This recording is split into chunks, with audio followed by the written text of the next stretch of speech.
ഭ്രാന്തന്റെ പ്രണയം an unconditional love story ഭാഗം 74. Video അവസാനിച്ചതും പ്രൊജക്ടറിൽ പെട്ടെന്ന് വിനോദിന്റെ മുഖം തെളിഞ്ഞു വന്നു. മാളു കണ്ണുകൾ അമർത്തി തുടച്ചുകൊണ്ട് അതിലേക്ക് നോക്കി. മാളൂട്ട, അവൻ പ്രണയം നിറഞ്ഞ സ്വരത്തിൽ അവളെ വിളിച്ചു. ഉണ്ണേട്ടാ. അറിയാതെ അവൾ വിളികേട്ടുപോയി. എനിക്കറിയാം മോളെ, ഞാൻ നിന്നെ ഒത്തിരി സങ്കടപ്പെടുത്തിയിട്ടുണ്ട്. അറിഞ്ഞുകൊണ്ടും അറിയാതെയും ഒത്തിരി വിഷമങ്ങൾ നിനക്ക് ഞാൻ കാരണം ഉണ്ടായിട്ടുണ്ട്. എല്ലാത്തിനും എന്നോട് ക്ഷമിക്കോടി നീ. അവൻ്റെ കണ്ണുകൾ കലങ്ങി. അവളുടെ കണ്ണുകളും നിറഞ്ഞു പോയിരുന്നു. നിനക്കൊരിക്കലും എന്നെ വെറുക്കാൻ കഴിയില്ല എന്ന് എനിക്കറിയാം. എന്നും നീ എനിക്കൊരു അത്ഭുതമാളൂ. എങ്ങനെയാടി ഒരു ഭ്രാന്തനായിരുന്ന എന്നെ നിനക്ക് സ്നേഹിക്കാൻ പറ്റിയേ? നിന്റെ സ്നേഹം കിട്ടാനും മാത്രം എന്ത് പുണ്യാ ഞാൻ ചെയ്തേ? അവൻ ഇടർന്ന സ്വരത്തോടെ ചോദിച്ചതും അവൾ നിറഞ്ഞൊഴുകുന്ന കണ്ണുകളെ തുടച്ചു നീക്കി അവനെ തന്നെ ഉറ്റുനോക്കി. എനിക്കറിയാം ആളു, ഓർമ്മ വന്നതിന് ശേഷം കഴിഞ്ഞുപോയ നമ്മുടെ വിവാഹ വാർഷികം ഞാൻ ഓർമ്മിക്കാതെ പോയതിൽ നിനക്ക് സങ്കടം കാണുമെന്ന് അവൻ പറഞ്ഞു. അവൾ ഇല്ല എന്ന പോലെ തലയാട്ടി. എന്നോട് എത്രയൊക്കെ മറച്ചു പിടിച്ചാലും നിന്റെ മുഖം മങ്ങിയ എനിക്കറിയില്ല എന്ന് തോന്നുന്നുണ്ടോ മാളു? നമ്മുടെ വിവാഹ വാർഷികം തിരക്കുകൾക്കിടയിൽ ഞാൻ മറന്നുപോയതാന്ന് പറഞ്ഞപ്പോൾ നിന്റെ മുഖം മങ്ങിയത് എനിക്കിപ്പോഴും ഓർമ്മയുണ്ട്. പക്ഷേ നിനക്കൊരു കാര്യം അറിയോ മാളു? അവൻ്റെ ചുണ്ടിൽ ഒരു ചിരി വിടർന്നു. മാളു സംശയത്തോടെ അവനെ നോക്കി. അന്ന് നമ്മുടെ വിവാഹ വാർഷികമാണെന്ന് എനിക്ക് ഓർമ്മയുണ്ടായിരുന്നു. അവൻ പുഞ്ചിരിയോടെ പറഞ്ഞപ്പോൾ അവളുടെ മുഖം വിടർന്നു പോയി. പക്ഷേ എല്ലാ ഓർമ്മകളോടും കൂടി നിന്നെ താലി ചാർത്തിയ ദിവസം ഞാൻ നിന്നോട് പറഞ്ഞൊരു കാര്യമുണ്ട്. അവൻ അല്പനേരം ഒന്നും മിണ്ടാതെ വെറുതെ നോക്കിയിരുന്നു. മാളു ആകാംക്ഷയോടെ അവനെ നോക്കി. നിന്നെ എല്ലാ ഓർമ്മകളോടും കൂടി എൻ്റെ താലി അണിയിക്കണമെന്ന് തോന്നി. ആ ഓർമ്മകൾ എന്നിൽ നിന്നും മായാൻ ഞാൻ ഒരിക്കലും ആഗ്രഹിക്കുന്നില്ല. അവൻ അന്ന് പറഞ്ഞ അതേ വാചകങ്ങൾ വീണ്ടും അവളോട് പറഞ്ഞു. മാളുവിൻ്റെ കണ്ണുകൾ സന്തോഷം കൊണ്ട് നിറഞ്ഞു. അതേ മാളൂട്ട, ഓർമ്മയില്ലാത്ത സമയത്തായിരുന്നു നീ എൻ്റെ ജീവിതത്തിലേക്ക് വന്നേ. ആ ഓർമ്മകൾ ഒരു നേരിയ രീതിയിൽ പോലും എൻ്റെ മനസ്സിലില്ല. അതുകൊണ്ട് ഞാൻ ആ ദിവസത്തെ ഓർക്കാൻ ഇഷ്ടപ്പെടുന്നില്ല മാളു. അവൻ പറഞ്ഞതും മാളു പുഞ്ചിരിയോടെ തല ഉലുക്കി.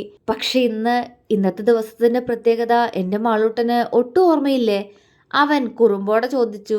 അവൾ സംശയത്തോടെ അവനെ നോക്കി. പെട്ടെന്നെന്തോ ഓർത്തതുപോലെ അവൾ ഞെട്ടലോടെ അതിലേക്ക് നോക്കി. പെട്ടെന്ന് പ്രൊജക്ടർ ഓഫായി ലൈറ്റ്സ് എല്ലാം ഓണായി. മാളു കണ്ണുകൾ ഇറുക്കി അടച്ചു തുറന്നു. ഹാളിലെ സ്റ്റെപ്പിന്റെ താഴെയായി തന്നെ ഉറ്റുനോക്കി നിൽക്കുന്ന വിനോദിനെ അപ്പോഴാണ് അവൾ കാണുന്നത്.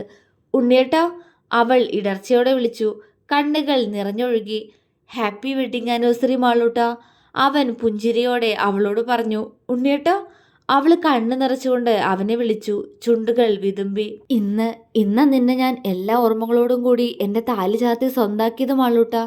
ഈ ദിവസം മാത്രം മതി എന്നും നിന്റെ ഉണ്ണിയേട്ടൻ്റെ മനസ്സിൽ, അവൻ ഇടർന്ന സ്വരത്തോടെ പറഞ്ഞു. അവൾ അവനെ പ്രണയത്തോടെ നോക്കി. ഈ ഒരു ദിവസത്തിലേക്ക് എത്താൻ ഞാൻ നിന്നെ കുറച്ച് വേദനിപ്പിച്ചു എന്നറിയാം. ക്ഷമിക്കടി എന്നോട്, അവൻ കുറുമ്പോടെ പറഞ്ഞതും അവൾ അവനെ കൂർപ്പിച്ചു നോക്കി. അത് കണ്ട് വിനോദ് ചിരിച്ചു. എൻ്റെ മനസ്സിൽ ഇപ്പോൾ നീ മാത്രമേ ഉള്ളൂ മാളു. നിന്നിലേക്ക് എത്താനുള്ള കാത്തിരിപ്പിലായിരുന്നു ഞാനിതുവരെ. പക്ഷേ ഇനി ഒരു കാത്തിരിപ്പില്ലാത്ത വിധം നീ ഇന്ന് എൻ്റെ മനസ്സിലും ശരീരത്തിലും പടർന്നു കയറിയ ലഹരിയായി മാറിയിരിക്കുന്നു. അവൻ്റെ സ്വരം ആർദ്രമായിരുന്നു. അവൾ കണ്ണുകൾ അമർത്തി തുടച്ച് അവനെ നോക്കി നിറഞ്ഞു ചിരിച്ചു. പരസ്പരം ഹൃദയത്തിൽ തട്ടുന്ന വാക്കുകളുകൊണ്ട് പ്രണയം പറഞ്ഞിട്ടില്ലെങ്കിലും പരസ്പരം നമ്മുടെ മനസ്സ് നമുക്കറിയാം. പക്ഷെ ഈ നിമിഷം നിന്നോട് ഞാനത് പറഞ്ഞോട്ടെ? അവൻ ചോദിച്ചത് മാളു അവനെ ഉറ്റുനോക്കി. ഐ ലവ് യു മാളൂട്ട. നിന്നോളം ഈ ഭൂമിയിൽ ഞാനിന്ന് മറ്റാരും സ്നേഹിക്കുന്നില്ല. അത്രയ്ക്ക് ജീവനാടി നിന്നെ എനിക്ക്. I love you, I love you, I love you. അവൻ പറഞ്ഞു മുഴുവനാക്കും മുന്നേ മാളു ഓടി വന്ന് അവൻ്റെ നെഞ്ചിലേക്ക് വീണ് അവനെ ഇറുകെ പുണർന്നിരുന്നു. വിനോദും അവളെ ചേർത്ത് പിടിച്ചു. രണ്ടുപേരുടെയും കണ്ണുകൾ സന്തോഷം കൊണ്ട് നിറഞ്ഞുപോയി. സന്തോഷം മാത്രം. മാളൂട്ട, വിനോദ് വിളിച്ചുകൊണ്ട് അവളുടെ മുഖം അവന് നേരെ ഉയർത്തി. അവൾ അവൻ്റെ കണ്ണിലേക്ക് തന്നെ ഉറ്റുനോക്കി. അടുത്ത നിമിഷം കാലിൽ ഉയർന്നവൾ അവൻ്റെ ചുണ്ടിലേക്ക് അവളുടെ ചുണ്ടുകൾ ചേർത്ത് വെച്ചു. വിനോദ് ഞെട്ടിപ്പോയി. ആ ചുണ്ടിൻ്റെ ചൂടിൽ നെഞ്ചുവിറച്ച് അവൾക്ക് മേലുള്ള അവൻ്റെ പിടിമുറുകിയെങ്കിലും തങ്ങളിപ്പോൾ ഒരു വലിയ ആൾക്കൂട്ടത്തിന് നടുവിലാണെന്നുള്ള ബോധം അവനുണ്ടായിരുന്നു. പക്ഷേ അവളെ തടയാൻ വിനോദിന് കഴിയില്ല. അവനേക്കാൾ അവകാശം ഇന്ന് അവൾക്കാണ്. അതുകൊണ്ട് അവൾക്ക് ഇഷ്ടമുള്ളത് ചെയ്തോട്ടെ എന്ന ചിന്തയാണ് അവന്. പക്ഷെ മാളു പെണ്ണിന് തങ്ങൾ എവിടെയാണ് ഉള്ളതെന്ന ബോധമില്ല. അവൾക്ക് മുന്നിൽ അവളുടെ ഉണ്ണിയേട്ടൻ മാത്രമേ ഉള്ളൂ. അവൻ്റെ ചുണ്ടിൽ നിന്നും ചുണ്ടുകൾ അകറ്റി മാറ്റി മാളു അവൻ്റെ കണ്ണുകളിലേക്ക് നോക്കുമ്പോൾ ആ കണ്ണിൽ തന്നെ കുടുങ്ങിപ്പോയി വിനോദിന്റെ നോട്ടവും. ചുറ്റും കൂടി നിൽക്കുന്നവരുടെ കയ്യടി ശബ്ദമാണ് ഇരുവരെയും സ്വബോധത്തിലേക്ക് കൊണ്ടുവന്നത്. വിനോദ് പെട്ടെന്ന് ചിരിയോടെ ചുറ്റും നോക്കി. മാളു ഞെട്ടലോടെ വിനോദിൽ നിന്നും പിടഞ്ഞു മാറി ചുറ്റും നോക്കി. ഫംഗ്ഷന് ക്ഷണിച്ച എല്ലാവരുമുണ്ട് ഹാളിൽ. മാളു എല്ലാവരെയും നോക്കി ചമ്മലോടെ ചിരിച്ചു. വിനോദ് അവളെ നോക്കി ചിരി കടിച്ചു പിടിച്ചു നിന്നു. അവള് പെട്ടെന്ന് ചമ്മലോടെ വിനോദിന്റെ നെഞ്ചിലേക്ക് തന്നെ മുഖം പൂഴ്ത്തി. അയ്യേ, അവള് പതിയെ പറയുന്നത് അവൻ കേട്ടു. വിനോദ് പൊട്ടിച്ചിരിച്ചുകൊണ്ട് അവളെ കൂടുതൽ ചേർത്ത് പിടിച്ചു. അവന്റെ നെഞ്ചോരം ചേർന്ന് നിൽക്കുമ്പോഴും അവള് കണ്ടു തങ്ങളെ ഉറ്റുനോക്കി ചിരിയോടെ നിൽക്കുന്ന ഹരിയെ. അവന്റെ ചുണ്ടിൽ നിറഞ്ഞ ചിരിയാണ്, പക്ഷേ കണ്ണുകൾ കലങ്ങിയിരുന്നു. ഏട്ടാ, മാളു പതിയെ വിളിച്ചു. അവൻ പുഞ്ചിരിയോടെ അവളെ നോക്കി കണ്ണ് ചിമ്മി. മാളു നിറഞ്ഞ കണ്ണുകൾ വിനോദിന്റെ നെഞ്ചിൽ ഒളിപ്പിച്ചു വെച്ചു. മാളൂട്ടാ. വിനോദ് മാളുവിന്റെ തലയിൽ തലോടി സ്നേഹത്തോടെ വിളിച്ചു. അവൾ മൂളി. ഇന്ന് നമ്മുടെ വെഡിങ് ആനിവേഴ്സറി ആണെന്ന് മോൾക്ക് ഓർമ്മയില്ലായിരുന്നോ? ഞാൻ ഓർത്തില്ല ഉണ്ണിയേട്ടാ. അവളുടെ സ്വരം താഴ്ന്നുപോയി. സാരില്ല കേട്ടോ, ഒന്നോർത്താ അത് നന്നായി. നീ ഓർക്കാത്തോണ്ടല്ലേ നിനക്ക് സർപ്രൈസ് തരാൻ എനിക്ക് പറ്റിയേ. അവൻ പുഞ്ചിരിയോടെ പറഞ്ഞതും അവൾ അവൻ്റെ നെഞ്ചിൽ നിന്ന് മുഖമുയർത്തി അവനെ നോക്കി. എന്താടാ? അവളുടെ നോട്ടം കണ്ടവൻ സ്നേഹത്തോടെ ചോദിച്ചു. അവളുടെ മുഖം വീർത്തുപോയി. അവൻ്റെ നെറ്റി ചുളിഞ്ഞു. ഉണ്ണിയേട്ടൻ ഇതിനു വേണ്ടിയിട്ടാണോ എന്നോട് പിണങ്ങിയേ? അവൾ ചുണ്ട് കൂർപ്പിച്ചുകൊണ്ട് ചോദിച്ചതും അവൻ്റെ ചുണ്ടിൽ കള്ളച്ചിരി. ഇതിന് വേണ്ടിയാണോന്ന് ചോദിച്ചാ അതെ, അല്ലേന്ന് ചോദിച്ചാ അല്ല. അവൻ പറഞ്ഞു. ഉണ്ണിയേട്ടാ, എനിക്കൊന്നും മനസ്സിലായില്ല, തെളിച്ചു പറ. അവൾ ചുണ്ട് വിളർത്തി. അവൻ അവളെ പ്രണയത്തോടെ നോക്കി. നിനക്ക് എന്തു തോന്നുന്നു? ഈ ഫംഗ്ഷൻ നടത്താൻ വേണ്ടിയാണോ ഞാൻ നിന്നോട് പിണങ്ങിയേ? അവൻ അവളോടും അതേ ചോദ്യം ആവർത്തിച്ചു. എനിക്കറിയില്ല, ഫംഗ്ഷൻ നടത്താനായിരുന്നെങ്കിൽ പന്തലൊക്കെ ഇന്നല്ലേ ഇട്ട്. ഇതല്ലാതെ വേറെന്തെങ്കിലും കാരണമുണ്ടോ ഉണ്ണിയേട്ടാ? എനിക്ക് അങ്ങനെ തോന്നണു. അവൾ പറഞ്ഞു. ആണോ? അങ്ങനെ തോന്നുന്നുണ്ടോ? അവൻ കുസൃതിയോടെ ചോദിച്ചു. അവൾ മൂളി. ആഹാ, എന്നാ പറ, എന്തായിരിക്കും കാരണം? അവൻ ചോദിച്ചതും അവളുടെ കണ്ണൊന്നു കൂർത്തു. അത് എനിക്കാണോ അറിയാ, ഉണ്ണിയേട്ടനല്ലേ? അവൾ കണ്ണുരുട്ടിക്കൊണ്ട് ചോദിച്ചു. അവന് ചിരി വന്നു. തൽക്കാലം എൻ്റെ മാളൂട്ടൻ ഇത്ര അറിഞ്ഞാൽ മതി കേട്ടോ, ബാക്കിയൊക്കെ ഉണ്ണിയേട്ടൻ പിന്നെ പറഞ്ഞുതരാം. ഇപ്പൊ നമുക്ക് കേക്ക് കട്ട് ചെയ്താലോ? അവൻ ചോദിച്ചു. അവൾ മൂളിക്കൊണ്ട് ചിരിയോടെ തിരിഞ്ഞു നോക്കി. ഹാള് മൊത്തത്തിൽ നല്ല ഭംഗിയിൽ ഡെക്കറേറ്റ് ചെയ്തിരിക്കുന്നു. ബലൂൺസ് നിലത്താകെ വിതറിക്കിടക്കുന്നു. അവളുടെ കണ്ണുകൾ കേക്ക് വെച്ച ഭാഗത്തേക്ക് പോയി. ഒരു 3 ടയർ കേക്ക് ഭംഗിയായി ബലൂൺസ് എല്ലാം തൂക്കിയ ടേബിളിന് മുകളിലായി വെച്ചിരിക്കുന്നു. അതിനു പുറകിലായി ഹാപ്പി വെഡിങ് ആനിവേഴ്സറി എന്ന് എഴുതിയിരിക്കുന്ന ബാനർ തൂക്കിയിരിക്കുന്നു. മാളു കണ്ണു വിടർത്തി അതെല്ലാം നോക്കിക്കണ്ടു. പെട്ടെന്ന് എന്തോ കണ്ടതുപോലെ അവളുടെ മുഖം അത്ഭുതത്താൽ ഒന്ന് വിടർന്നു. ആ അത്ഭുതം മാറി അവളുടെ കണ്ണിൽ സംശയം തെളിഞ്ഞതും അവൾ അതേ സംശയത്തോടെ വിനോദിനെ നോക്കി. അവളുടെ നോട്ടം കണ്ടതും വിനോദ് പെട്ടെന്ന് അവളിൽ നിന്നും മുഖം തിരിച്ച് ഒരു ചിരിയോടെ ടേബിളിന് മുന്നിൽ പോയി നിന്നു. മാളു അപ്പോഴും അവനെ തന്നെ നോക്കി നിൽക്കുകയാണ്. ഇങ്ങോട്ട് വാ. അവൻ പുഞ്ചിരിയോടെ അവളെ അടുത്തേക്ക് വിളിച്ചു. അവൾ ചിരിയോടെ അവൻ്റെ അടുത്തേക്ക് വന്നു. ഒരുമിച്ച് കേക്ക് കട്ട് ചെയ്യുമ്പോൾ രണ്ടുപേരുടെയും ഉള്ളം സന്തോഷം കൊണ്ട് തുള്ളിച്ചാടുകയായിരുന്നു. വിനോദ് ഒരു പീസ് കേക്ക് എടുത്ത് അത് മാളുവിന് നേരെ നീട്ടി. അവൾ പുഞ്ചിരിയോടെ അത് വായിലേക്ക് വാങ്ങി അവന് നേരെയും ഒരു പീസ് എടുത്ത് നീട്ടി. അവൻ അവളുടെ കണ്ണുകളിലേക്ക് തന്നെ ഉറ്റുനോക്കിക്കൊണ്ട് ആ പീസ് അവൻ്റെ വായിലേക്ക് വാങ്ങി അവളെ നോക്കി കണ്ണ് ചിമ്മി.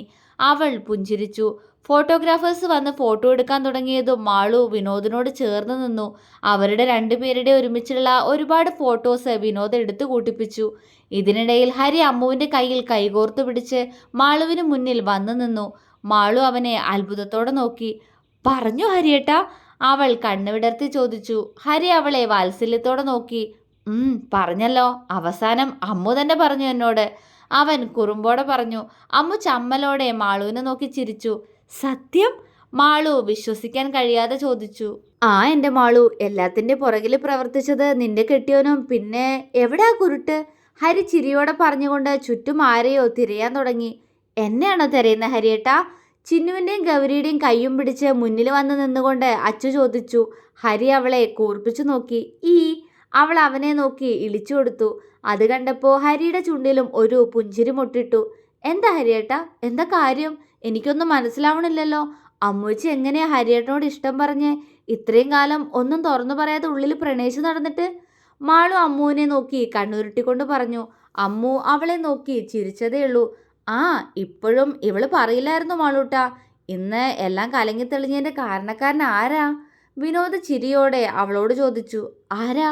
അവളിൽ സംശയം.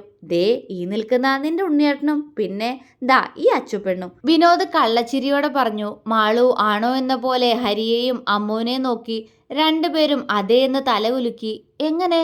അവൾക്കറിയാൻ ആകാംക്ഷയേറി. ഹരി അമ്മുവിനൊന്ന് നോക്കിക്കൊണ്ട് ഉണ്ടായ കാര്യങ്ങളെല്ലാം മാളുവിനോടും മറ്റുള്ളവരോടുമായിട്ട് പറഞ്ഞു. എല്ലാം കേട്ട് കഴിഞ്ഞതും എല്ലാവർക്കും സന്തോഷമായി. മാളു സ്നേഹത്തോടെ അമ്മുവിനെ നോക്കി. അപ്പോ ഇനി തൊട്ട് എൻ്റെ ഏട്ടത്തിയായില്ലേ? അവൾ ചിരിയോടെ ചോദിച്ചതും അമ്മു അവളെ നോക്കി പുഞ്ചിരിച്ചു. അപ്പോ നീയും നിന്റെ ഏട്ടത്തിയല്ലേ? എൻ്റെ ഏട്ടൻ്റെ ഭാര്യയല്ലേ നീ? അമ്മു വിനോദിന്റെ കയ്യിൽ തൂങ്ങിക്കൊണ്ട് കുറുമ്പോടെ പറഞ്ഞു. മാളു നിറഞ്ഞ സന്തോഷത്തോടെ അമ്മുവിന്റെ മുഖത്തെ തെളിച്ചം നോക്കിക്കണ്ടു. ആരോരുമില്ലാത്ത ഒരു പെൺകുട്ടി. എനിക്ക് സ്വന്തം പറയാൻ എൻ്റെ അപ്പച്ചിയെങ്കിലും ഉണ്ടായിരുന്നു. പക്ഷെ അമ്മൂച്ചിക്ക് അവളുടെ കണ്ണൊന്ന് കലങ്ങി. ഇനി എനിക്ക് കിട്ടിയ പോലെ സ്നേഹിക്കാൻ മാത്രം അറിയാവുന്ന ഒരു കുടുംബത്തെ അമ്മൂച്ചിക്കും കിട്ടാൻ പോവാ. അതോർക്കവേ മാളുവിന് സന്തോഷം സഹിക്കാൻ വയ്യാതായി. അവൾ അമ്മുവിന്റെ കവിളിൽ അമർത്തി ചുംബിച്ചു. അമ്മു അവളെയും ചിരിയോടെ ചേർത്ത് പിടിച്ച് ചുംബിച്ചതും എല്ലാവരും അവരെ സന്തോഷത്തോടെ നോക്കി നിന്നു. ഹേയ്, ഞാനല്പം ലേറ്റായില്ലേ? വിനോദും മാളു ഹരിയും അമ്മു ആദിയും ചിന്നു ഗൗരിയും അച്ചുവുമെല്ലാം സംസാരിക്കുന്നിടത്തേക്ക് വന്നുകൊണ്ട് ഒരു ചെറുപ്പക്കാരൻ ചോദിച്ചു. ആ ശബ്ദത്തിനുടമയെ തിരിച്ചറിഞ്ഞപ്പോൾ മാളു പുറകിലേക്ക് തിരിഞ്ഞു നോക്കി. ത്രിലോക്. അവളുടെ ചുണ്ടു മന്ത്രിച്ചു. അവൻ അവളെയും വിനോദിനെയും നോക്കി മനോഹരമായി പുഞ്ചിരിച്ചു. തുടരും.